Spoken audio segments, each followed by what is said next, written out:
Hello everyone, welcome back to commerce makeover. और आज की क्लास में हम अपनी Hindi GE BCom semester 2 unit number 1 cover up करने वाले हैं। हमने इससे पहले unit number 2, 3 and 4 already in the previous lectures complete कर लिए हैं। अगर किसी ने अभी तक वो लेक्चर्स नहीं देखे हैं तो प्लीज जाकर उन लेक्चर्स को पहले देखिए, बिकॉज स्टार्टिंग आपको मैंने एक प्लान बना कर दिया था कि जिस प्लान से आप अगर करेंगे तो आपको जल्दी से आप कर पाओगे कवर अप। ठीक है, तो पहले यूनिट नंबर 4, 3, 2 एंड देन ही आप यूनिट नंबर 1 पर आना। तो यूनिट नंबर 1 का नाम है हमारा हिंदी भाषा और साहित्य, और ये यूनिट हमारी अराउंड 24 मार्क्स की आएगी। ये थोड़ी बड़ी यूनिट है, थोड़ा समझना भी है, लर्न भी बहुत सारी चीजें करनी पड़ेंगी, बट इसके नोट्स मैंने बहुत ही अच्छी तरीके से बनाए हैं, पॉइंटर्स कर टेबल फॉर्मेट में फ्लो चार्ट बनाकर, जिससे आपको अच्छे से वो रिटेन रह पाएंगे। And before starting with our lecture, मैं आप सभी का बहुत बहुत बहुत थैंक यू बोलना चाहूंगी कि आपने हमारे वीडियोस को इतना प्यार दिया, आपने इतने अच्छे से प्यारे प्यारे कमेंट्स करे, और इन्हीं सब चीजों से हमें भी मोटिवेशन मिलता है to keep our zeal in the right direction. So thank you all for the lovely comments. और आगे भी आपको जैसे जैसे वीडियोस अच्छी लगती जाए तो आप प्लीज कमेंट्स करना, ताकि हमें भी मोटिवेशन मिले कि यस, हमारे एफर्ट्स आपको पसंद आ रही है। ठीक है, तो let's start with the video. तो अब हमने जैसे अभी तक जितना भी करा था, हमने चैप्टर्स जिसने भी वीडियोस देखी होंगी तो उनको पता रहेगा कि हम सबसे पहले फॉर्मेट डिस्कस करते हैं कि अभी तक लास्ट 4 इयर्स में कैसा पेपर आया है। तो हम देखेंगे हिंदी के उद्भव और विकास का वर्णन, ये फेब 2023 की बात कर रहे हैं।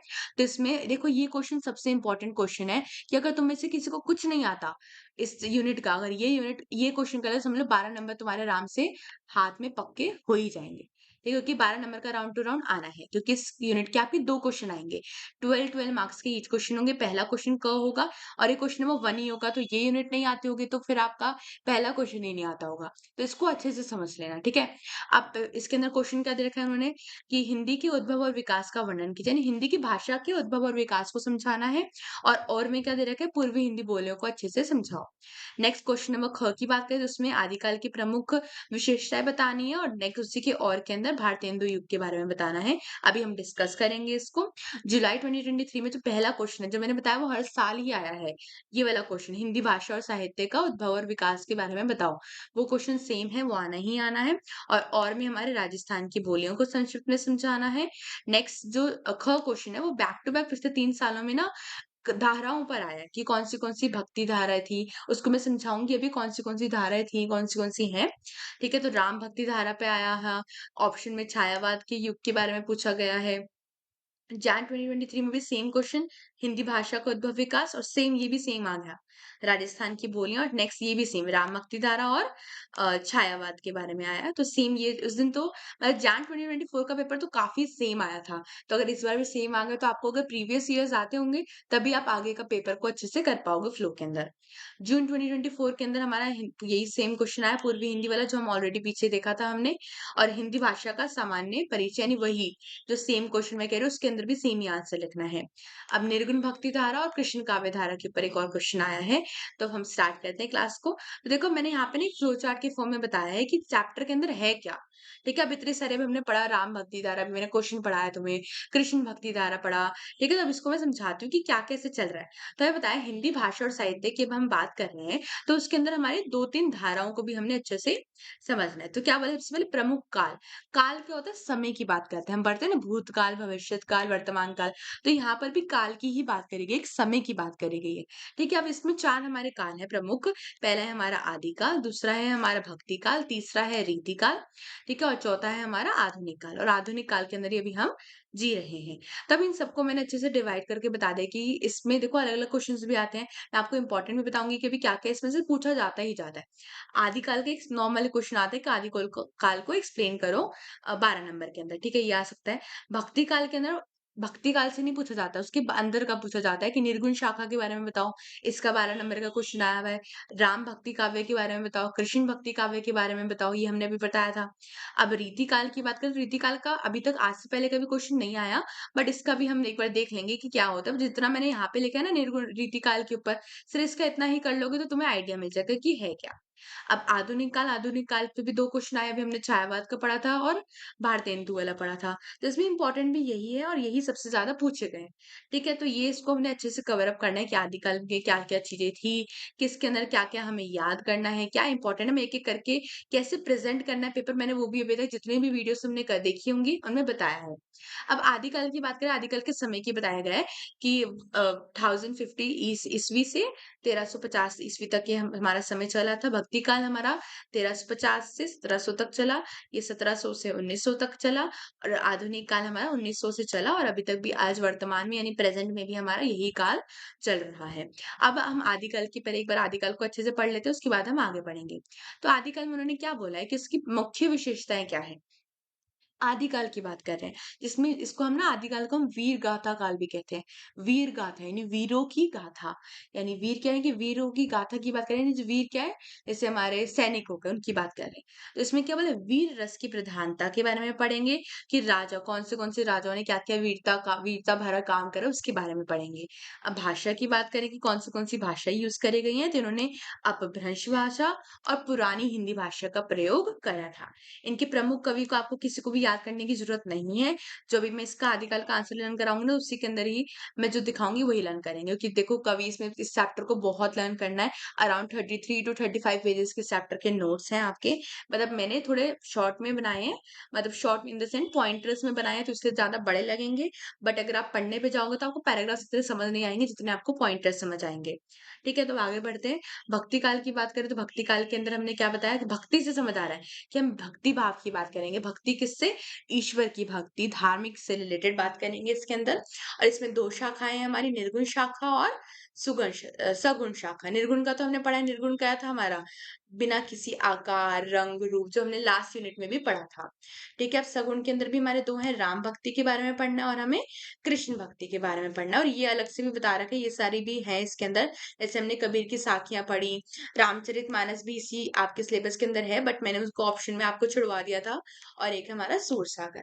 अब रीतिकाल की बात करें, रीतिकाल में श्रृंगार रस की बात करें, जैसे हमने बिहारी की कविता पढ़ी थी, तो बिहारी के अंदर हमने ये पॉइंट मैंने तुम्हें लिखवाया था कि बिहारी ने श्रृंगार रस का प्रयोग करा गया है, क्योंकि उन्होंने श्रृंगार से रिलेटेड सारी चीज़ों के बारे में बताया है। नायिका के भेद की बात करी, राजाओं की प्रशंसा करी है, भाषा कैसी यूज़ हुई है? ब्रज भाषा यूज़ हुई है और इनके प्रमुख कवि के नाम के अंदर बिहारी और रघुनाथ को अच्छे से लर्न कर लेना। अब आधुनिक काल की बात करें, आधुनिक काल यानी कि जब इस काल में हम अभी जी रहे हैं, तो इसमें बहुत इंपॉर्टेंट काल कौन से हमारे अंदर का उपभाग कौन सा है? छायावाद युग सबसे इंपॉर्टेंट है और भारतेंदु युग सबसे इंपॉर्टेंट है। अब इसके अंदर हम बढ़ते हैं कि इसकी विशेषताएँ क्या हैं? विशेषता क्या है? पहले आधुनिक काल को पढ़े तो देशभक्ति की बात कर रहे हैं हम, सामाजिक सुधार की बात करें, मानवता की बात करें, यथार्थ शांति की बात कर रहे हैं, इन सब चीज़ों की बात हम इसके अंदर कर रहे हैं। अभी ये तो मैंने सिर्फ फ्लो चार्ट से समझाया कि चैप्टर में है क्या, समझ आ रही है बात? अब इसको हमने डिटेल में पढ़ना है कि पहले हम पढ़ेंगे कि हिंदी भाषा है क्या? फिर एक-एक करके सबको जो भी इम्पोर्टेंट है उनको अच्छे से पढ़ेंगे। फिर उनके अंदर के भी जो इम्पोर्टेंट है उनको भी डिटेल में करना है, ठीक है? अब प्रमुख उपभाषाओं की भी बात करी गई कि कौन सी भाषाएँ हैं हमारे अंदर, हमारे इसके अंदर हिंदी साहित्य में। तो एक है पश्चिमी हिंदी और एक है हमारी पूर्वी हिंदी। पूर्वी हिंदी इम्पोर्टेंट क्योंकि इससे रिलेटेड क्वेश्चन आया है। तो इसमें तुम्हें ये भी पढ़ना है, बघेली भी पढ़ना है, छत्तीसगढ़ी भी पढ़ना है। नेक्स्ट क्या हमारी Rajasthani, Rajasthani is also very important. इसमें मारवाड़ी, मेवाड़ी, दुढ़ाड़ी, हाड़ौती भाषा पढ़ना है तुमने। बिहारी के अंदर भोजपुरी, मैथिली, मगही ये भाषा पढ़ना है और आगे की भाषा इतनी इंपॉर्टेंट नहीं है, नाम लिख दिया मैंने बस कि ये भाषाएँ और हैं। और पश्चिमी हिंदी में कौन-सी भाषा है? खड़ी बोली, ब्रज भाषा, हरियाणवी और कन्नौजी। ठीक है, तो 1 मिनट। हाँ, तो यहाँ पर हमारे ये सारे के सारे कवर अप हो रहे हैं कि फ्लो चार्ट में मैंने तुम्हें समझाया कि चैप्टर में पढ़ना क्या है। Now coming on towards the chapter. अब देखो इस चैप्टर के मैंने नोट्स ना बहुत पॉइंटर्स के फॉर्म में बनाए हैं जिससे तुम्हें अच्छे से याद रहेगा। मैंने थोड़ा-थोड़ा लिखने के बाद कि इसको पढ़ के तुम्हें क्या याद रखने की ज़रूरत है, ये पढ़ लिया तो क्या याद रखने की ज़रूरत है। तो तुम्हें इस नोट्स को पढ़ते वक़्त तुम्हें बोरिंग बिल्कुल नहीं लगेगा कि बस पैराग्राफ दे दिया उसको रीड करना है। तो हमारा जो पहला क्वेश्चन है, सबसे इम्पोर्टेंट क्वेश्चन जो कह रहे हैं हमारा क्या है? हिंदी भाषा के उद्भव और विकास का विस्तार पूर्वक वर्णन कीजिए। यानी हमें बताना है कि हिंदी भाषा के बारे में बताओ कि उसका उद्भव मतलब क्या? ओरिजिन, कि उसका ओरिजिन कैसा हुआ था, कि कब वो स्टार्ट हुआ था, कब हिंदी का नाम हमने सुना और उसके बाद उसका विकास कि कैसे हिंदी भाषा ने पूरा विश्व में अपना कदम बिछाए, अपने आप को रखा। तो हम सबसे पहले पढ़ रहे हैं कि हिंदी भाषा का मतलब क्या होता है, पहले वो तो पता चले, तभी तो फिर हम आगे कर पाएँगे। तो हिंदी भाषा का क्या मतलब होता है? तो सबसे पहली चीज़ क्या बताई गई कि हिंदी सिर्फ़ एक भाषा का नाम नहीं है, हिंदी बोलियाँ हैं। ये पूरे प्रदेश में यानी हिंदी प्रदेश में बोले जाने वाली बहुत सारी बोलियों का एक समूह है, वो है हमारी भाषा हिंदी। अब कितनी बोलियाँ हमारी टोटल 17 बोलियों का समूह है, ठीक है? समूह मतलब ग्रुप की बात कर रहे हैं हम, ठीक है? अब इनमें भी 17 समूह में भी बहुत सारी बोलियाँ शामिल हैं। अब 1-2 तो नाम आपको याद करने ही पड़ेंगे, अभी धीरे-धीरे करके सारे याद हो जाएँगे। इसी वीडियो को ना 2-3 बार देख लोगे ना तुम एक वीडियो बैठकर, अभी कल का भी पूरा टाइम है तुम्हारे पास और वीडियो ज़्यादा बड़ी नहीं है यूनिट 4, 3, 2 की तो इसकी बड़ी रहेगी आपकी। तो उन तीनों वीडियोज़ को ना अच्छे से कर लो कवर अप 2-2 बार और इस वीडियो को तो तुम्हें 3 बार करना ही पड़ेगा तभी जाकर तुम्हारे दिमाग में सेट होगा कि क्या-क्या है इस चैप्टर में। Because it's very, very, very vast. अब इसमें क्या-क्या भाषा है, ब्रज भाषा हो गई हमारी, अवधी हो गई, देन डिंगल होगी हमारी और मैथिली भाषा, खड़ी बोली। तो देखो इसमें से ब्रज भाषा, अवधी और खड़ी बोली, इनको अभी के अभी याद रख लो, ब्रज, अवधी और खड़ी बोली। अब आगे क्या बताया गया, हिंदी साहित्य में इन्हीं सभी बोलियों में लिखे गए साहित्य को हिंदी माना जाता है। साहित्य क्या होता है? जिसमें सब कुछ आ रहा है, नाटक हो गया, निबंध हो गया, विज्ञापन हो गया, तो दैट इज़ साहित्य, हिंदी के साहित्य की बात कर रहे हैं। तो हिंदी के साहित्य में इन सभी बोलियों का लिया जाता है। इन सभी बोले के साहित्य को हिंदी में माना जाता है। ठीक है, अब आगे पढ़ते हैं। उर्दू और दक्खनी भी अब हिंदी का ही हिस्सा माना जा रही है। अब देखो मैंने बोला 17 बोलियाँ हैं हमारी, ठीक है? और उसके साथ उर्दू भी है और दक्खनी भी है। ये तीनों इन सब तीनों का मिक्सचर क्या बना रहा है हमारा हिंदी भाषा। तो याद रखना है, क्या याद रखने के लिए बोला हिंदी के अंदर क्या-क्या चीज़ें हैं? 17 बोलियाँ हैं हमारी, 17 बोलियाँ हो गई, उर्दू हो गया और दक्खनी भाषा हो गया। अब आगे बढ़ते हैं। अब भाषा विज्ञान यानी साइंस के अकॉर्डिंग हिंदी भाषा वैज्ञानिक कह लो पुराने टाइम के अकॉर्डिंग साइंस के अकॉर्डिंग क्या है हिंदी इसको पढ़ते हैं अब हम। तो आगे क्या बताया गया इन्होंने कि भाषा शास्त्र हिंदी को 2 भागों में बांटता है, जो भी मैंने बताया था ना, पश्चिमी हिंदी और पूर्वी हिंदी। देखो यहाँ पर ये पढ़ा हमने, पश्चिमी हिंदी और पूर्वी हिंदी, ठीक है? तो अब आ जाते हैं पश्चिमी हिंदी में कौन सी भाषा है और पूर्वी हिंदी में कौन सी भाषाएं हैं। पश्चिमी में ब्रिज हो गई, खड़ी बोली हो गई, बुंदेली, हरियाणी और कन्नौजी हो गई और पूर्वी में अवधी, बघेली, छत्तीसगढ़ी हो गई। अब इसको मैं अलग-अलग भी बताऊँगी, तो ट्रेडिशन की बात कोई भी नहीं है, ठीक है? और इस हिसाब से हिंदी में 8 बोलियाँ शामिल मानी जाती हैं। पहले हमने पढ़ा कितनी बोलियाँ उन्होंने बोला 17। तो सबसे पहले लोगों के हिसाब से, विद्वानों के हिसाब से क्या है? अब ये है भाषा विज्ञान के हिसाब से, साइंस के हिसाब से हिंदी की क्या-क्या चीज़ों में बाइफरकेशन है। साइंस भी ना कहो तुम कह लो पुराने समय के लोगों के हिसाब से, ठीक है? अब भाषा विज्ञान के अनुसार कितनी बोलियाँ हिंदी में? 8 बोलियाँ हैं। आगे बढ़ते हैं हिंदी भाषा का उद्भव। उद्भव का मैंने स्टार्टिंग में मतलब बताया था ओरिजिन यानी शुरुआत। हिंदी भाषा का शुरुआत कैसे हुआ? अब भाई वर्ड ये जो वर्ड्स मैंने हाइलाइट कर रखे हैं, अलग से बोल्ड कर रखे हैं, वो वर्ड्स इंपॉर्टेंट है तभी बोल्ड कर रखे हैं। तो उनको तो अच्छे से 2-2 बार पढ़ना ताकि तुम्हारे दिमाग में बैठे। तो हिंदी भाषा की शुरुआत शौर सेना अपभ्रंश नाम की भाषा से मानी जाती है। शौर सेना अपभ्रंश एक प्राचीन बोलचाल की भाषा है जिससे खड़ी बोली और बाकी बोलियां बनी। अब याद कर लो जब कोई भाषा नहीं थी हमारी दुनिया में तो उससे पहले कौन सी भाषाएं चली जाती थी, तो शौर सेना अपभ्रंश की भाषा मानी जाती है और उसी से ही हमारी और भी बहुत सारी भाषाएं बनी है। उर्दू हो गई, खड़ी बोली हो गई, हिंदी हो गई। तो क्या माना जाता है कि शौर सेना अपभ्रंश से ही हिंदी भाषा की शुरुआत हुई थी। पहला पॉइंट क्लियर सबको? अब इसकी एक शताब्दी बताएगी किस टाइम में, किस ईस्वी में आई थी। तो क्या बोला गया है? 8वीं शताब्दी। 8वीं शताब्दी का मतलब क्या होता है? 700 टू 800। जैसे हम 21st सेंचुरी बोलते हैं तो 20 से लेकर 21 की बात हो रही होती है। तो 8वीं शताब्दी यानी 7 टू 8 की बात हो रही है। 8वीं शताब्दी के आसपास हिंदी भाषा की शुरुआत मानी जाती है। तो ये किसके बना, कुछ लोगों के हिसाब से क्या बताया गया है कि कब मानी जाती है शुरुआत? 8वीं शताब्दी में। तो अभी देखो नोट क्या याद रखना है, देखो समझ लिया है पूरा, अब इसका नोट याद रखो कि हिंदी मतलब शौर सेना अपभ्रंश से निकली भाषा है और इसकी शुरुआत कौन से समय में हुई थी? 8वीं शताब्दी में हुई थी। हो गया लानी पॉइंट।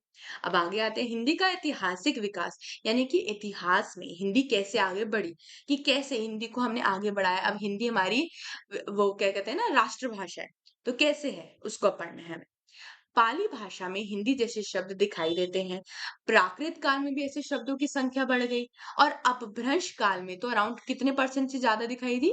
40% से ज्यादा हमें हिंदी भाषा की संख्या इंक्रीज होती हुई दिखी। तो ये बताया गया कि जैसे पाली भाषा पहले थी उसमें भी हमें कुछ कुछ शब्द हमें लगने लगा कि हाँ हिंदी से रिलेटेड है। प्राकृत काल में भी ऐसे लगने लगा कि हिंदी की भाषा बढ़ती जा रही है, उसकी संख्या बढ़ती जा रही है। और अपभ्रंश काल में तो क्या बताया गया है कि 40 से भी ज्यादा लोग हिंदी भाषा मतलब 40 से भी ज़्यादा हिंदी की जो भाषा है वो दिखाई देने लगी। यानी हिंदी का असली विकास 8वीं शताब्दी से ही शुरू हुआ। यानी कुछ लोगों के का कहना था कि हिंदी का जो विकास है, हिंदी का जो ग्रोथ है वो कब से स्टार्ट हुआ हमारा? 7-8वीं शताब्दी से। अब आगे बढ़ते हैं, इसको और आगे लेके जाते हैं। तो अब हमने आगे क्या पढ़ना है?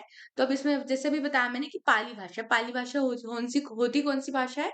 बौद्ध धर्म की भाषा। तो इसमें क्या बताया कि पहले हमारी पाली भाषा थी, फिर प्राकृत की बात कर रहे हैं, फिर हमने अपभ्रंश की भाषा करी और अब हम किसकी कौन-सी भाषा पे आ गए अब हम? हिंदी भाषा की बात कर रहे हैं। अब आगे की बात करें, देखो अलग-अलग विद्वानों ने अलग-अलग अपनी राय दी कि हिंदी कब शुरू हुई थी। अब इन विद्वानों के नामों को मैंने इधर लिख रखा है और उन्होंने क्या-क्या कहा कि कब हिंदी स्टार्ट हुई थी वो इधर लिखा है। सबसे पहले हमारे आचार्य धीरेन्द्र वर्मा, उन्हों का कहना था कि जो हिंदी है, उसका जो विकास है, उसका जो ग्रोथ है वो 1000 ईस्वी के आसपास हुआ था। डॉक्टर पीताम्बर, उनका क्या कहना था कि 778 ईस्वी से स्टार्ट हुआ।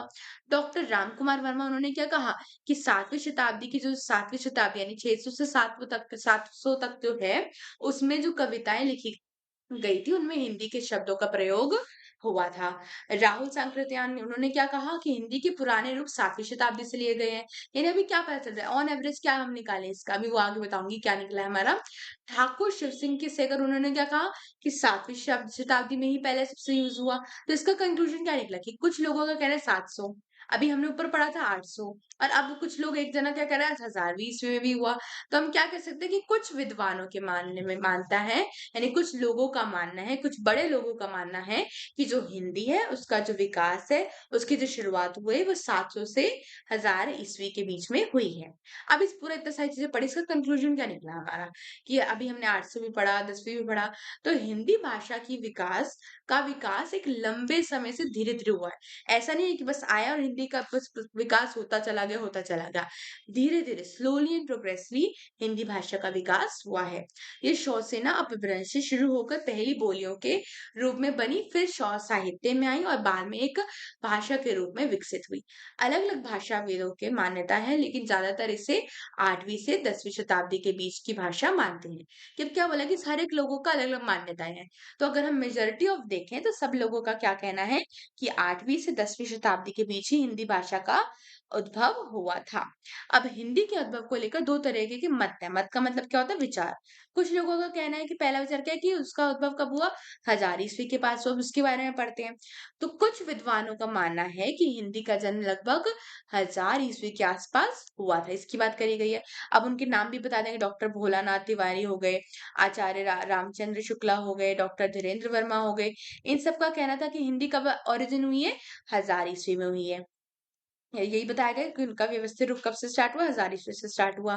और कुछ विद्वानों का मानना था जो कि उत्तर अपभ्रंश हिंदी की शुरुआत आद्य रूप है। यानी क्या बोलेंगे दूसरे विद्वान, तो इसमें उत्तर अपभ्रंश की भाषा की बात करेंगे। किसमें? दूसरा विचार। पहला विचार हमने क्या पढ़ा, उसमें बोला कि 1000वीं ईस्वी से स्टार्ट हुआ। अब दूसरे विचार में क्या कह रहे हैं कि लोग 7वीं शताब्दी से ही हिंदी का उद्भव स्टार्ट हुआ था। अब इसमें क्या याद रखना है, इसी तरह याद आ जाओ कि इस मत में पुरानी हिंदी कौन सी हिंदी की बात हो रही है?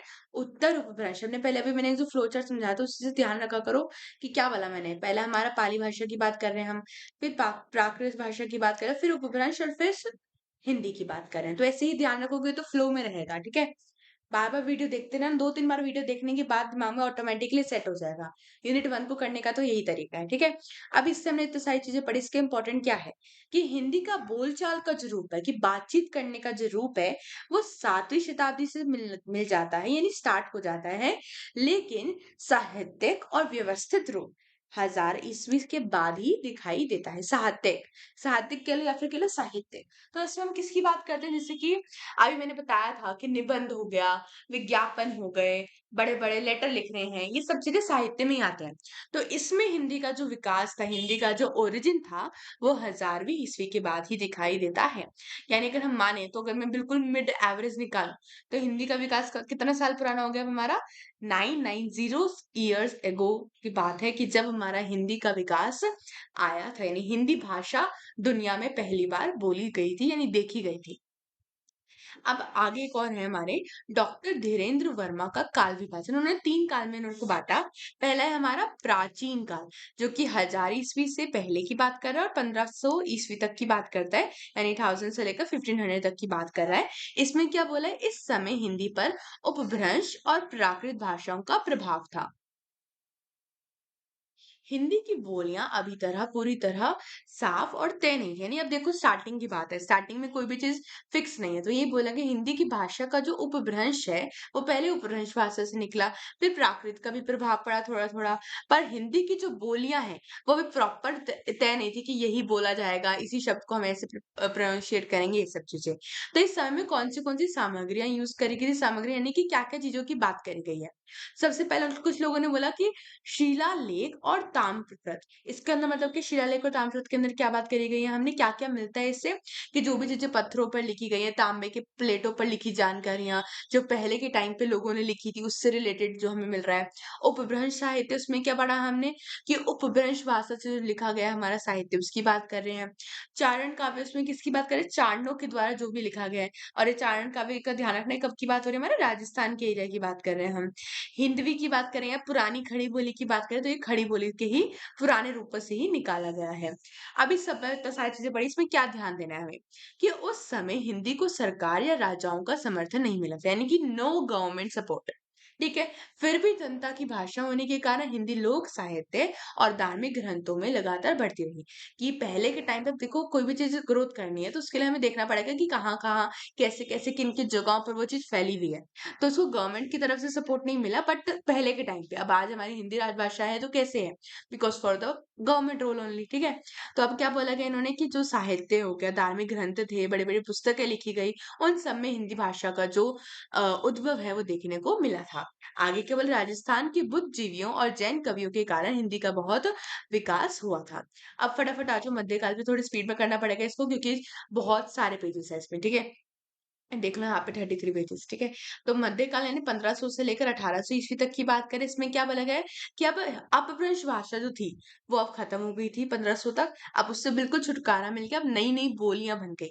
अब 3 बड़ी बोलियां बनी थी, उनके नाम क्या है, पहली हमारी खड़ी बोली, दूसरी हमारी ब्रज भाषा, तीसरी हमारी अवधी। आगे बढ़ते हैं, इन बोलियों में बहुत सारे साहित्य लिखे गए, जैसे तुलसीदास की रामचरितमानस जो कि अवधी में लिखी जाती है, सूरदास की जो रचनाएं हैं जो कि ब्रज में लिखी गई थी। तो ये बताया गया, बस इतना में याद रखना है कि बहुत सारी रचनाएं लिखी गई थी, कौन सी भाषा में, अवधी भाषा में, ब्रज भाषा में, खड़ी बोली में। अब थर्ड जो काल उनके अकॉर्डिंग, डॉक्टर क्या नाम था डॉक्टर का, हमारे याद रखना चाहिए, डॉक्टर धीरेन्द्र वर्मा। याद रख लो, 2 बार अभी हो गया। ठीक है। तो हमने डॉक्टर धीरेन्द्र वर्मा की बात करें, तो तीसरा काल कौन सा है हमारा, आधुनिक काल, यानी जिसमें अभी हम जी रहे हैं। 1800 ईस्वी के बाद की बात करी जा रही है इसमें। अब मुद्रण कला, मुद्रण कला का मतलब है, ब्रैकेट में इंग्लिश में इसलिए लिखा है ताकि पढ़ते वक्त हमें याद रहे, क्योंकि अब इतने सालों से मैं हिंदी नहीं पढ़ी तो हमें खुद पता है कि हमें इतनी जल्दी अडेप्ट कर नहीं पाओगे तुम लोग। तो ब्रैकेट में लिखा रहेगा, और मैं इंग्लिश में भी थोड़ा, मैं इंग्लिश लैंग्वेज भी इसलिए बोलती हूँ ताकि जल्दी से जल्दी आप उस चीज को कैच कर पाओ। तो अब मुद्रण कला, यानी मुद्रण कला की क्या बात हुई, प्रिंटिंग प्रेस आ गई थी। खड़ी बोली पूरी उत्तर भारत की मुख्य साहित्यिक भाषा बन गई और बाकी बोलियों का प्रभाव धीरे धीरे कम होता गया। अब ये दिखाया गया कि अब किसी एक भाषा का विकास हो रहा है तो एक भाषा कहीं ना कहीं कम होती गई। पहले हमने क्या पढ़ा, उपब्रज भाषा जो थी वो बिल्कुल खत्म हो गई। अब इसमें क्या पढ़ा है कि जो खड़ी बोली थी उसका विकास हमें बहुत सारी जगहों पर देखने को मिला। अब देखो मैंने एक बिल्कुल फ्लो चार्ट के फॉर्म में बनाया कि 3 हमने काल पढ़े, एक हमारा प्राचीन काल में टैबुलर फॉर्म में, दूसरा हमारा मध्यकाल, तीसरा आधुनिक काल। प्राचीन मतलब 1000 से 1500 तक, मध्य मतलब बीच में 1500 से 1800, आधुनिक मतलब 1800 से अब तक की बात हो रही है। विशेषता इसमें क्या थी प्राचीन में, कि अपभ्रंश भाषा का प्रभाव देखा हमने, और हिंदी बोले कैसे कैसे ग्रोथ कर रही थी। मध्यकाल में मैंने ब्रज देखा, अवधि देखा, खड़ी बोली, इन 3 भाषाओं का विकास हो गया, और जो अपभ्रंश भाषा थी वो बिल्कुल खत्म हो गई। और आधुनिक काल में क्या बोला, खड़ी बोली जो कि हिंदी होगी, मुद्रण का, इन सबका प्रभाव इम्पैक्ट हमें देखने को मिला। नेक्स्ट फटाफट आ जाए, अब इसका महत्व हमें क्या क्या याद रखना है, जो मैं बार बार वर्ड बोल रही थी, गवर्नमेंट सपोर्ट। तो हिंदी भाषा को गवर्नमेंट सपोर्ट कुछ भी नहीं मिला, पर फिर भी आज के टाइम पर जनता के जो सभी लोग थे, जन थे, उन सबको सबसे ज्यादा बोलने वाली या फैलती वाली भाषा कौन थी, हमारी हिंदी भाषा थी। और राजस्थान के बहुत सारे कवि भी थे, बौद्ध बुद्धिजीवियों ने, जैसे जैन कवि, इन्होंने बहुत सारा इस चीज को ग्रोथ करा और हिंदी की भाषा को बहुत जगहों पर फैलाया। और आज भी राजस्थान की पुराने पुस्तकालय में इस समय का साहित्य सुरक्षित है, कि आज के टाइम पे भी राजस्थान में लोग इस चीज को पढ़ते हैं। ठीक है? तो अब आगे लास्ट पॉइंट क्या है? विद्वान, कुछ विद्वानों के नाम रखे। देखो इतने सारे नाम तुम याद नहीं कर पाओगे, ऑब्वियस सी बात है। तो एक बार रीड कर लेना कि अगर कुछ ध्यान रहा तब के टाइम तक तो लिखना, बिकॉज़ देखो 12 नंबर का क्वेश्चन आना है। अब ये 12 नंबर का क्वेश्चन मैंने 11 पेज में कवर कराया है। ये एक ही क्वेश्चन है जो सबसे बड़ा जा रहा है तुम्हारा, क्योंकि इसमें बहुत सारा कंटेंट है, तो तुम 2-3 बार देखोगे तो तुम्हारे दिमाग में जितना रहेगा वो 12 नंबर जितना है सफिशिएंट रहेगा। ठीक है? जितना तुम्हारे दिमाग में रहेगा उसको एज़ इट इज़ कॉपी में उतार देना। ठीक है? मैं अपने क्वेश्चन पेपर में उतार दें। ठीक है?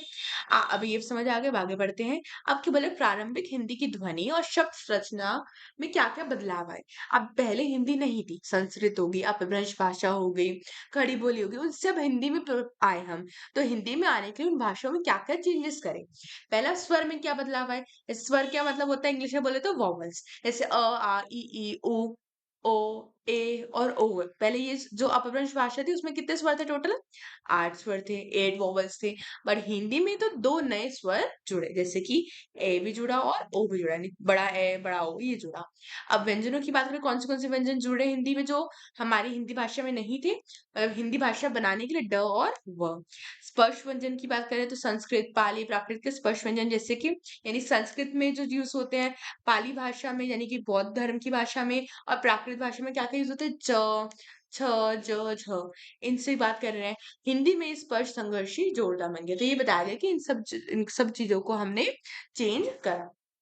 ठीक है? ध्यान रखना कैसे स्वर का तो देख लीजिए, स्वर व्यंजन हो गया, स्पर्श व्यंजन हो गया, इन तीनों को याद कर लेना है। ठीक है? अब लिखे दंत्वय ध्वनियाँ बदला, दंत मतलब कि दाँत। तो जो शब्द संस्कृत और अपभ्रंश भाषा में दाँतों के उच्चारण से हम बोलते थे, उन शब्दों में भी बहुत परिवर्तन आया है। जैसे दंत बोलते हैं, संस्कृत में दंत बोलते हैं, तो इसको हमने क्या बोला? दाँत बोला। तत्व को हम क्या बोलते हैं? तत्व। देखो आधा त अलग से उच्चारण, तो उसको तत्व कर दिया हमने। मंथन को मथना कर दिया। तो ये बताया गया है कि कैसे संस्कृत शब्दों को हमने हिंदी में बदलाव करा है। अब संयुक्त शब्द की बात करें, तो जैसे अपभ्रंश की भाषा है, उनमें संयुक्त क्या होता है? जो 2 व्यंजनों के मेल से बनते हैं, ठीक है? तो न और ह, देखो न और ह 2 से बन के न, ह और ऊपर डॉट मतलब म होता है। तो इसको हमने हिंदी में बदल के क्या कर दिया? न कर दिया। मह को म कर दिया हमने, लह को ल कर दिया। तो ये हमें परिवर्तन लाए हैं। साथ ही कुछ नए संयुक्त व्यंजन भी बने, जैसे कि फारसी या संस्कृत शब्दों के कारण। तो इस प्रकार हमारा जो हमने पढ़ा कि संयुक्त व्यंजनों को कैसे हमने हिंदी में बदलाव करके लाए। अब जो नेक्स्ट है हमारा कि संयोगात्मक शब्द, यानी कि संयुक्त शब्द ही कह लो तुम, संयुक्त शब्द को हमने कैसे प्रयोगात्मक रूप में बदला। तब इसको ध्यान रखना है कि मैंने एग्जाम्पल लिया है, जैसे कि कर, धाव, ई की मात्रा भी आ रही है और भी आ रहा है। पिबह, इस संस्कृत में बोलते हैं ना पिबती यानी पीना। दौड़ना का मतलब संस्कृत में क्या होता है? धावत। करना मतलब करो तू, तो ये करी तू, करूँ तो ऐसा होता है। तो उसी को हम हिंदी में कैसे चेंज कर रहे हैं कि धावता को क्या बोलते हैं हम? दौड़ना, दौड़ो। पिबता को पियो, करो। तो ऐसे शब्दों को हमने चेंज करा इन आवर हिंदी लैंग्वेज। अब नेक्स्ट क्या बोले कि अब कारक चिन्ह, कि पहले के टाइम पे बोल रहे हैं हम, जैसे कि हमने बड़ा जो हमारी दूसरी दूसरी लैंग्वेजेस थी उनको हमने बिल्कुल खत्म कर दिया। अपभ्रंश की भाषा खत्म हो गई, और कैसे कैसे हिंदी का जो ग्रोथ है वो हमें बढ़ता हुआ दिख रहा था। तो क्या बोला है? को, से, के लिए, कर्म, ये चीज़ों का भी प्रयोग, यानी कारक चिन्ह है ना, कर्ता ने कर्म को कारण से, उन सब का भी प्रयोग हिंदी भाषा में लाना स्टार्ट तब हो गया था। और साथ ही साथ जो सहायक क्रिया है, जैसे वह जा रही थी, वो गा रहा था, तो रहा था, रही है, गया है, इन सब का प्रयोग भी वाक्य में बोलचाल की भाषा में प्रयोग होने लगा था। अब आगे वाक्य रचना की बात करेंगे। वाक्य रचना व्यवस्थित हुई, कि सेंटेंस स्ट्रक्चर मैंने इंग्लिश में इसलिए लिखा ताकि आप सबको याद रहे, तो उनको पढ़ते रहना, ठीक है? तो क्या बोला, हिंदी की जो वाक्य रचना है पहले से ज्यादा स्पष्ट और निश्चित हो गई थी। कि पहले आप देखो मिक्सचर था पहले, कि हिंदी के साथ-साथ हमने मिक्सचर करे, संस्कृत की भी कुछ भाषाएँ आ रही हैं, खड़ी बोली भी आ रही है। तो अब हिंदी भाषा जब प्योर बनी तो उसमें और ज़्यादा स्पष्टता आई, निश्चित हुआ कि हाँ, यही भाषा हम प्रयोग में लाएँगे।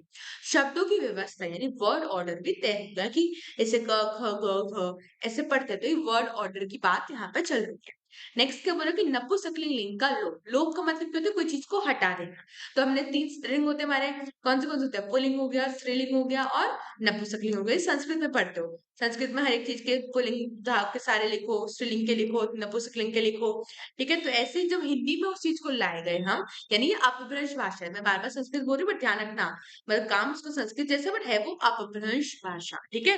तो उसको जब हमने चेंज करा तब हमारे हिंदी भाषा में कौन से लिंग है? पुल्लिंग और स्त्रीलिंग है। अपभ्रंश का लोप और हिंदी का उदय, उदय मतलब कि विकास की बात करी जा रही है कि जितने भी व्याकरणिक नियम थी, व्याकरणिक विशेषताएं थी, जितनी भी अपभ्रंश की थी, वो अब खत्म हो गई और आदिकाल के अंतिम चरण तक हिंदी अपभ्रंश से पूरी तरह मुक्त और मजबूत बन चुकी थी। तो क्या बना आदिकाल तक आते आते, ठीक है, तुम देखो यहाँ पे आदिकाल सबसे पहले हमने इधर पढ़ा था, तो आदिकाल कब से आया? 13 मतलब 1050 से 1350 तक। तो उसके आते-आते जो हिंदी है, हिंदी के अंदर जो अपभ्रंश भाषा का जो प्रयोग था, वो बिल्कुल ही खत्म हो गया था। अब वोकैब्युलरी की बात करी जाए तो तत्सम शब्द होता है, यानी कि सत्सम कौन से होते हैं? जो संस्कृत से लिए गए होते हैं। तो उन शब्दों को भी हमने अपनाया, साथ ही जो कुछ-कुछ विदेशी शब्द भी थे, जो हमने हिंदी में यूज़ करे, जैसे डॉक्टर को हम डॉक्टर ही यूज़ करते हैं, ठीक है? और बहुत सारे वर्ड्स होते हैं ऐसे, तो उन चीज़ों का भी प्रयोग हमने लाना स्टार्ट करा अपनी हिंदी भाषा के अंदर। तो कौन सी भाषा हमने देख ली? राजस्थानी हो गई, डिंगल हो गई, मैथिली हो गई, ब्रिज हो गई, अवधी हो गई, पुरानी खड़ी बोली हो गई। ठीक है? अब आगे आ जाते हैं हम प्रमुख साहित्यकार कि कौन से आदिकाल के प्रमुख साहित्यकार थे। इसको पढ़ने की ज़रूरत नहीं है बिकॉज़ आप सभी इतने सारे नाम याद नहीं कर पाओगे। सिर्फ़ गोरखनाथ हो गया, कबीर नाम याद रख लेना, उनकी पोएम भी पढ़ी है। और नवाज़ी 3 याद रख लो कि अगर तुम तब तक याद रहे तो उसको लिख पाओ, ठीक है? अब मध्यकाल की बात करें वो 1500 से लेकर उसकी बात करें 1500 से 1800 कह लो तुम बीच की बात। तो उसमें क्या बोला गया कि भाषा का रूप अब स्थिर और स्पष्ट हो गया। अब हमें पता चल गया कि हमारी कौन-सी भाषा है? हिंदी भाषा है। अब हर बोली में अलग-अलग रचनाएँ होने लगी, कि अलग-अलग रचनाएँ होने जा रही हैं कि कोई राजस्थानी भाषा की अलग बोली बनाई जा रही है, मैथिली हो गई, दिखनी हो गई, अलग-अलग बोलियाँ बनाई जा रही थी। अवधि और ब्रजभाषा का चरम विकास कि ब्रजभाषा की बात करेंगे उसका कब विकास हुआ, अवधि का कब विकास हुआ और ऐसे ही हमने सबका विकास के बारे में पढ़ना है। तो इसको फटाफट कर दो, मैंने एक शॉर्ट का भी इसमें बना रखा है, तो इसको बाद में भी आएँगे। अब अवधि की बात करें तो उस टाइम के प्रमुख कवि कौन थे? तुलसीदास थे, जिन्होंने रामचरितमानस लिखी। मोहम्मद जायसी थे, जिन्होंने कन्हावत और एक दो और चीजें लिखी। तुलसीदास के काव्य में संस्कृत के तत्सम शब्द अधिक थे। ये तुम्हें पता भी होना चाहिए कि तुलसीदास जो शब्द लिखते थे उसमें तत्सम शब्दावली थी, ठीक है? अवधि भी समृद्ध हुई और पर ब्रज भाषा जैसे लोकप्रिय साहित्यिक भाषा नहीं बन पाई।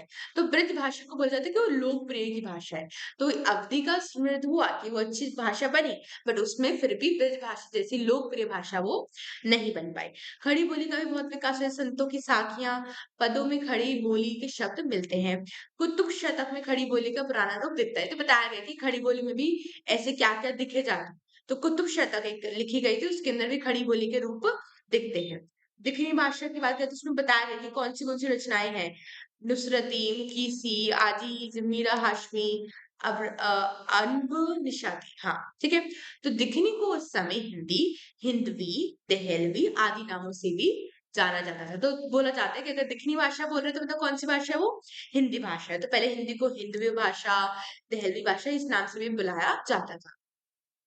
राजस्थानी और मैथिली का विकास, तो इस भाषा की बात करें कौन सी भाषा का कैसे-कैसे विकास हुआ है। तो राजस्थान में अगरचंद नहाटी इन सब लोगों का नाम बताया गया कि इन्होंने पुराने ग्रंथ खोजे जिसमें इनकी भाषाओं के बारे में, बोलियों के बारे में बताया था। मैथिली ने भी इन भाषा के विकास करा। श्री शिव शंकर वर्मा का मानना है कि मैथिली गद्य की शुरुआत ज्योतिराज ठाकुर से होती है। देखो इस जो चीज़ में इम्पोर्टेंट देखो मैंने लिखा सब कुछ है कि जो तुम्हें बताना है। अब देखो जो इतने सारे जो ऑथर्स के नाम आते रहेंगे, जो मैंने बीच में 3-4 डॉक्टर धीरेन्द्र वर्मा का बहुत इम्पोर्टेंट है बोला था, तो उसको अच्छे से याद करते रहना, ठीक है? क्योंकि मैंने बताया आपको 11-12 नंबर का मैंने एक पेज एक ही आंसर लिखा है, तो उसको प्रॉपर लेकर लेना बिकॉज़ ये आंसर तो दिखा ही दिखा है चारों साल और आने के चांसेस है कि इस बार भी दिखेगा ही दिखेगा। अब हमने पढ़ा 3 काल, प्राचीन काल, मध्यकाल और आधुनिक काल और हर काल में ध्वनि, शब्द, व्याकरण, लिपि सब में बदलाव हुआ। हमने देखा किसकी कब ध्वनि अब शब्द की बात कर रहे हैं हम, वोवेल्स चेंज हुए, कॉन्सोनेंट चेंज हुए, कब संस्कृत से उसमें उर्दू मिलाने के, संस्कृत से हिंदी मिलाने के लिए क्या-क्या चीज़ों का हमने बदलाव करा। भक्ति आंदोलन, संत साहित्य और धार्मिक ग्रंथों ने भाषा को लोकप्रिय और मजबूत बनाया। कि बताया गया भक्ति के साथ, संत भावना के साथ, धार्मिकता के साथ इन भाषा को लोकप्रिय भाषा बनाया गया और बहुत ही मजबूत करा गया। हिंदी ने तत्सम और विदेशी शब्द दोनों को अपनाया। देखो हमने बताया था हमने तत्सम शब्दावली यानी जो संस्कृत से लिए गए हैं और विदेशी से डॉक्टर हो गया, इन सबको एज़ इट इज़ ही हमने हिंदी भाषा में लाए हैं। ठीक है, अब आगे बोला हिंदी भाषा का विकास 8वीं शताब्दी से आधुनिक काल तक। तब हम आधुनिक काल तक आ गए कि आधुनिक काल में हिंदी भाषा का विकास कैसे हुआ। मैं क्या बताऊँ कि उर्दू की बात करें तो पहले के टाइम पे क्या बोला कि पहले के लोग कुछ लोगों की मान्यता थी कि जो उर्दू ही है वो एक हिंदी की ही एक शैली है। फिर कुछ लोग कहने लगे कि नहीं खड़ी बोली को उर्दू का रूप माना जाए। बट जैसे ही फारसी लिपि यानी कहते हैं इंग्लिश में बोले तो अरेबिक पर्शियन स्क्रिप्ट आनी स्टार्ट हुई, उसमें लिखना स्टार्ट किया गया उर्दू भाषा को, तो तब जो उर्दू भाषा है और हिंदी भाषा है, उन दोनों में अंतर जो था वो बढ़ने लगा और लोगों को समझ आने लगा कि दोनों में बहुत अंतर है। अब आगे हम बोले उर्दू के कवि और खड़ी बोली का विकास कि कैसे-कैसे, क्या-क्या विकास हुआ तो लोगों का नाम बताया गया कि उर्दू में कैसे-कैसे, किन-किन कवियों ने कौन से शानदार कविताएँ लिखी है। जैसे मीर हो गई, मीरा हो गई, गालिब हो गई, शौक, दाग इन प्रसिद्ध कवियों ने खड़ी बोली उर्दू में बहुत सारी कविताएँ लिखी थी। डॉक्टर धीरेन्द्र वर्मा देखो ये नाम तो 3 बार आ चुका है अब, तो इसको तो अच्छे से सब लर्न कर ही लिया। डॉक्टर धीरेन्द्र वर्मा जैसे विद्वानों ने इन कवियों की रचनाओं को हिंदी विकास के अध्ययन में उपयोगी माना। इन कवियों के उर्दू उर्दू को एक परिष्कृत साहित्यिक भाषा बनाया। तो क्या बोला गया इसमें कि जो अब पहले हम बोले कि उर्दू और हिंदी को कंपेयर करा गया था कि उर्दू और हिंदी एक जैसी भाषा है, ये एक ही का रूप है, अलग दूसरा रूप है। फिर उसके बाद बोला गया कि अरेबिक पर्शियन स्क्रिप्ट से आने के बाद जो हिंदी और उर्दू में अंतर बढ़ते गए। तो ये बताया गया कि इन कवियों के उदाहरण के साथ भी कि उर्दू भाषा और खड़ी बोली का भी इसी प्रकार विकास होता रहा जैसे कि हिंदी भाषा का हुआ। अब क्या बोला गया इस अब बहुत सारी विशेषताएं थी इस काल के अंदर भी।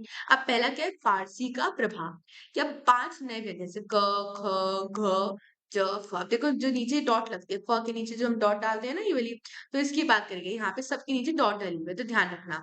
तो ये फारसी और अरबी से आए हैं सारे के सारे शब्द, तो उनको चेंज करा गया। उच्चारण में बदलाव आने लगे जैसे रामः, जैसे रामः जैसे संस्कृत में 2 डॉट डालते हैं, इसका बड़ा रोल रहता है, रामः पढ़ते हैं और हम हिंदी में क्या बोलते हैं राम पढ़ते हैं। तो इसका बताया गया कि जो अंत में हम जो डॉट डॉट लगा रहे हैं, विसर्ग लगा रहे हैं, इन सब चीज़ों को हटा दिया गया। संस्कृत भाषा के अंदर जो लिया गया था, तो हमारे हिंदी में जब उसका ट्रांसफ़ॉर्मेशन हुआ, तो ये चीज़ों को हमने हटा दिया। भाषा और भी प्रयोगात्मक होने लग गई कि जो भाषा के बीच में जो गैप है, संक्षिप्तता हो गई, स्पष्टता आने लग गई, ठीक है? सहायक क्रियाओं का प्रयोग होने लग गया, जैसे कि जैसे अभी जो ये तो पढ़ लिया हमने कि जा रही है, खा रही है, इनका प्रयोग होने लगा, भाषा में सुधार आने लग गया।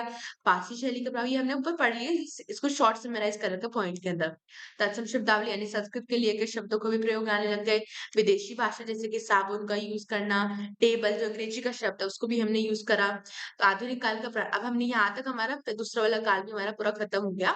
अब हम नेक्स्ट काल के ऊपर आ रहे हैं, जो लास्ट काल है हमारा दैट इज़ आधुनिक काल का प्रारंभ यानी 19वीं शताब्दी से अब क्या चीज़ें स्टार्ट होंगी। ठीक है, तो अब इसमें क्या बोला गया? अब ये भी हम पढ़ चुके हैं। अभी प्रिंटिंग प्रेस पढ़ा था ना, ये जो शॉर्ट नोट्स के फॉर्म में। अब मैंने पूरा अभी डिटेल में समझाया था, अब उसको मैं शॉर्ट में समझा रही हूँ कि कैसे क्या-क्या चीज़ें याद रख सकते हो। कि हमने पढ़ा कि पढ़ने-लिखने की पूरी क्षमता आने लगी लोगों में कि हिंदी भाषा को जो लिखने की भाषा लिखने पढ़ने-लिखने की भाषा में भी डालने लग गए।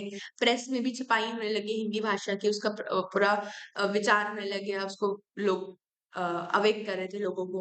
साहित्य और लेखन में नवजागरण आया कि हिंदी साहित्य में, हिंदी लेखन में एक नया ही उभार निकल कर आया। ब्रज भाषा की जगह खड़ी बोली का प्रयोग होने लगा, यानी कि अब दिल्ली की बोली यानी खट बोली को शुद्ध, शिष्ट और मानक भाषा माना गया कि शुद्ध भाषा किसको माना गया हमने हिंदी की खड़ी बोली को हमने दिल्ली की शुद्ध भाषा माना गया। 19वीं शताब्दी में खड़ी बोली का क्या-क्या यूज़ हुआ इसको ध्यान रखते हैं। अब किस गद्य लिखेंगे, गद्य का होता है समझ लो पैराग्राफ की बात कर रहे हैं। तो कहानियाँ हो गई, निबंध हो गए, बड़े-बड़े लेख हो गए, इन सब चीज़ों में भी किस बोली को अपनाया गया? खड़ी बोली को अपनाया गया था। सुंदर गद्य ग्रंथ लिखे जाने के लिए। अब प्रमुख संस्थाएँ और योगदान करते हैं, इनके बारे में बताया गया कि कौन से प्लेटफ़ॉर्म्स के थ्रू जो हमारी हिंदी भाषा है उसको बहुत जगह प्रोत्साहन मिला था, उसका विकास हुआ था। तो एक कॉलेज का नाम कोलकाता में कॉलेज है उसका नाम क्या है? Fort William college. हिंदी का प्रचार करने वाले भी प्रमुख बहुत बड़े केंद्र थे। तो याद रखना कि कहाँ-कहाँ पे हिंदी के विकास का लिए प्रचार किया गया था। आगरा में भी एक कॉलेज जिसमें औपचारिक अध्ययन के बारे में बताया गया। ईसाई मिशनरी हैं, उन्होंने अपने धर्म ग्रंथों को हिंदी में अनुवाद कराया। इससे हिंदी में धार्मिक और सामाजिक विषयों पर लिखन बढ़ा। कि जैसे धार्मिक चीज़ों पर, धर्म ग्रंथों की जो ईसाई के अंदर ईसाई भाषा में था, उस चीज़ को भी हमने हिंदी में अनुवाद करके हिंदी में भी उसको पब्लिश करा गया। आर्य समाज की बात की जाए इस धार्मिक आंदोलन ने भी हिंदी को ही माध्यम बनाया, यानी हिंदी के ही सारी जगहों पे जितने भी अलग भाषाएँ हैं, धर्म हैं, उन सब ने अपनी चीज़ों को किसमें अनुवाद करना स्टार्ट कर दिया, हिंदी भाषा में अनुवाद करना स्टार्ट कर दिया। तो हमने इसमें क्या पढ़ा कि 18वीं और 19वीं शताब्दी में हिंदी और उर्दू दोनों अलग-अलग दिशाओं में बढ़ रहे थे आगे। हिंदी भी आगे बढ़ रही है, उर्दू भी आगे बढ़ रही है, खड़ी बोली भी बढ़ रही है। हिंदी ने फ़ारसी, अरबी, यूरोपीय भाषाओं के शब्द को अपनाया। अब जैसे कि फ़ारसी हो गया, तत्सम शब्द हो गए, अंग्रेजी शब्द को, इन सबको हिंदी भाषा ने अपनाया है। खड़ी बोली ने ब्रिज भाषा की जगह ले ली और गद्य की भाषा बनी। ये जो खड़ी बोली थी हमारी, उसने ब्रिज भाषा को भी बदल उसका ऊपर रह गई और जो गद्य भाषा, लेखन की भाषा, उसमें भी उसने अपने आप को आगे बढ़ाया। अब प्रेस की बात भी कर ली हमने, कॉलेज की भी बात करी हमने, धर्म के नाम पे जो आंदोलन हो रहे हैं, लेखक हो रहे हैं, इन सब लेखन हो रहे हैं, सब चीज़ों में किसका आधुनिक युग आना स्टार्ट हो गया? हिंदी का। अब हिंदी में पत्रकारिता की शुरुआत कब से हुई थी? 1826 से हुई थी। अब इसमें क्या बताया कि पत्रकारिता यानी कि कह लो जो पत्र जैसे कि न्यूज़पेपर्स हो गए, इन सब चीज़ों में कैसे-कैसे शुरुआत हुई हिंदी की। तो क्या बोला एक उदंत मार्तंड नाम का एक पहला हिंदी अखबार न्यूज़पेपर की शुरुआत हुई थी और ये बोला कि अब जब तक इसको एक्सपेंड नहीं करेंगे, हम अलग-अलग जगह से हिंदी भाषा का बढ़ावा नहीं करेंगे, तब तक देश में राष्ट्रभाषा हिंदी हम कैसे कहला सकते हैं। तो ये बताया गया कि देश की तरक्की अपनी राष्ट्रभाषा से होगी यानी हिंदी से होगी, ना कि अंग्रेजी से। सरस्वती पत्रिका और भाषा में क्या-क्या बदलाव आए, जैसे बस न्यूज़पेपर में बदलाव की बात करी जा रही है कि कैसे-कैसे, किस-किस न्यूज़पेपर्स में क्या-क्या चीज़ों की बात करी गई। तो सभी विषयों पर हिंदी में लिखा जाने लगा, जैसे धर्म हो गया, सॉरी, समाज हो गया, विज्ञान हो गया, राजनीति, साइंस, पॉलिटिक्स, सब चीज़ों में किस चीज़ में बात होने लगी? हिंदी विष की भाषा में बात होने लगी, यानी खड़ी बोली हिंदी में बात होने लगी, जिसकी वजह से हिंदी भाषा का बहुत उद्भव विकास हुआ।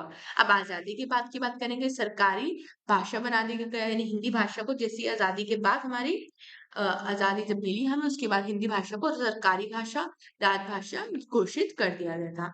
हिंदी अब देश की नई पहचान बन चुकी है, ठीक है?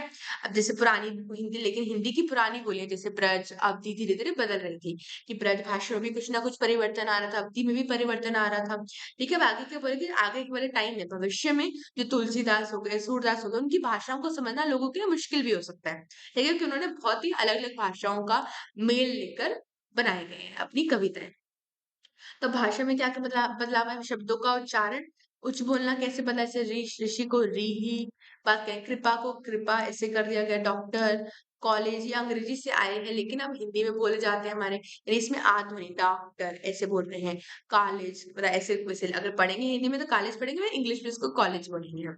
ठीक है? राम जैसे ये तो हमने पढ़ लिया, इसको 3-4 बार आ चुका है, इस एग्ज़ाम्पल को ज़रूर देना कि राम शब्द में हमने जो ये जिस चीज़ का मतलब क्या होता है, आधा अगर ये लगा होता है कि वो शब्द आधा है, यानी म मेरा आधा है, इसलिए मैंने इसके नीचे ये हलंत बोलते हैं, विसर्ग कह लो जो भी है, ये स्लैश जो साइड स्लैश से शायद हलंत ही कहते हैं। हाँ, तो कमेंट डाउन कर देना अगर किसी को पता हो तो। तो इसका यूज़ करा गया।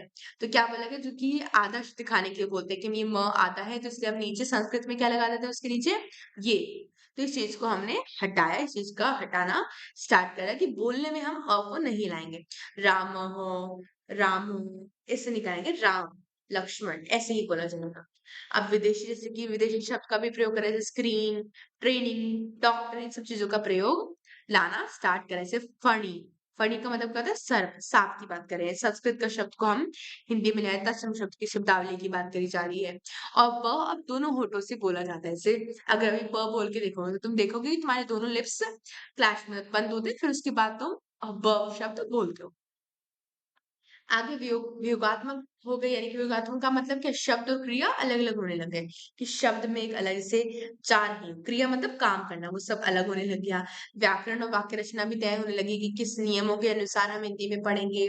ऐसे हम पढ़ते हैं स्वर, व्यंजन, इन सब के नियम स्टार्ट होने लग गए। अंग्रेजी में भी बहुत सारे उसके अंदर वो चेंज हुए, जैसे हमें हिंदी का शब्द है, हिंदी में बात कर रहे हैं, ओके लिखते हैं, done, hello, welcome, I I am fine, ये सब चीज़ों का प्रयोग हम हिंदी भाषा में भी करते हैं। अब आगे इन सबका निष्कर्ष क्या निकलता है, इसके बाद हमारा पहला क्वेश्चन खत्म हो रहा है कि 1826 से हिंदी में अखबार का भी प्रयोग होना स्टार्ट करा, पत्र लिखने भी स्टार्ट करे और हिंदी साहित्य जो है, निबंध, लेखन, इन सब चीज़ों में भी बहुत विकास हुआ। हिंदी अब साहित्य, शिक्षा, सरकारी काम और जनता की भाषा बन चुकी थी, यानी लोगों की भाषा, जन भाषा बन चुकी थी। अब भाषा में धीरे-धीरे बोलचाल के भी आने लगे, ध्वनि, शब्द, व्याकरण सब कुछ धीरे-धीरे कर कर बदलना स्टार्ट हुआ और खड़ी बोली हिंदी का विकास होना स्टार्ट हो गया। और ये बोला गया अगर हिंदी भाषा को भारत में सबसे मजबूत भाषा बनाना है और हिंदी भाषा का हमें विकास करना पड़ेगा, ये हमारे उज्ज्वल भविष्य के लिए ही है। और इसी वजह से हमें हिंदी जैसा सब्जेक्ट भी जेईई में पढ़ने को मिल रहा है। अब इसी के साथ हमारा जो फर्स्ट क्वेश्चन है, जो सबसे इम्पोर्टेंट है, अगर आपने इसी वीडियो को बिफोर पोस्ट में जहाँ तक ही मैं आपको नेक्स्ट पार्ट भी पोस्ट कर दूँगी इसका एक और पार्ट पोस्ट होगा बिकॉज़ अभी अराउंड 30 टू 40 मिनट्स की वीडियो जाएगी, तो आप बोर ना हो जिस वजह से मैंने इस वीडियो को 2 पार्ट्स में डिवाइड करना तय करा है, ठीक है? तो आप इस वीडियो को तब तक करके रखना अच्छे से प्रॉपर्ली और नोट्स के लिए आपको मैंने कम्युनिटी पोस्ट पर हमने लिंक शेयर करी है, उस लिंक को जाकर उस टेलीग्राम चैनल को जॉइन कर लीजिए। वहीं पर ही मैंने ऑल द यूनिट्स के सभी यूनिट्स के नोट्स को अपलोड कर रखा है। यहाँ तक प्लीज़ अच्छे से सब करके रखना बिकॉज़ आई नो कि ये चैप्टर बहुत डिफिकल्ट है बट आपको जिस तरीके से मैंने एक्सप्लेन करा है वैसा एक्सप्लेनेशन कहीं पर भी नहीं मिलेगा। Okay, thank you very much. अगर आपको वीडियो अच्छी लगी तो लाइक, शेयर, सब्सक्राइब ज़रूर करना। Thank you.